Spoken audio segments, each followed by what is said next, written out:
Welcome to the channel, and a video I had never actually thought about making until recently. I was asked a couple of times about getting a seized wheel off, and then I watched a YouTuber struggle for almost a half an hour to get the front wheel off of a 70s Trans Am, and all the methods he tried were just laying under the car and hammering it on with a hammer anyways. So I don't actually have a seized wheel here, but when we pulled this 63 Mercury out of the barn, all four wheels were seized on this car. And I can tell you, I'm pretty sure we didn't spend more than 15 minutes on it getting the wheels to come off the hubs. And I mean, they were heavily corroded on the hubs.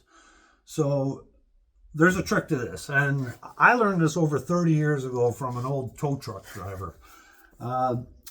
Get the car to a good height up off the ground or the wheel, and find yourself something kind of solid. It could be a 2x4. This bar for me for cars is kind of the preference. And if you get it lined up on the floor at the right height, you want to smack it at the bottom of the wheel, and you can line it up so you don't even have to carry the weight of the bar. You can just slide it along and hit the bottom of the wheel.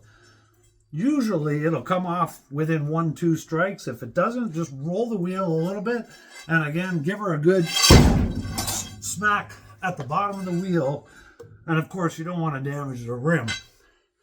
If you don't have a bar like that, piece of wood will, or 2x4 or something like that, will also do the job. Again, just line it up and slide it and hit the sidewall of the tire. If it doesn't come off, give it another spin, and you'll most likely pop it clean off the hub. It works.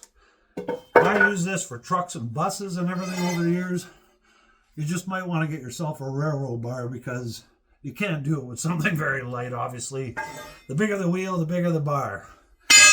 So that's the tip of the day. I hope this helps somebody out there. I know I've been doing this for over 30 years, and it is the easiest way to get a stuck wheel off.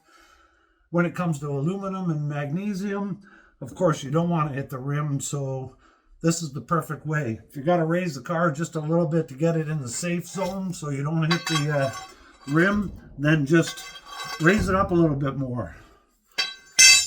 Good luck, and I hope somebody finds this useful. Have a great day.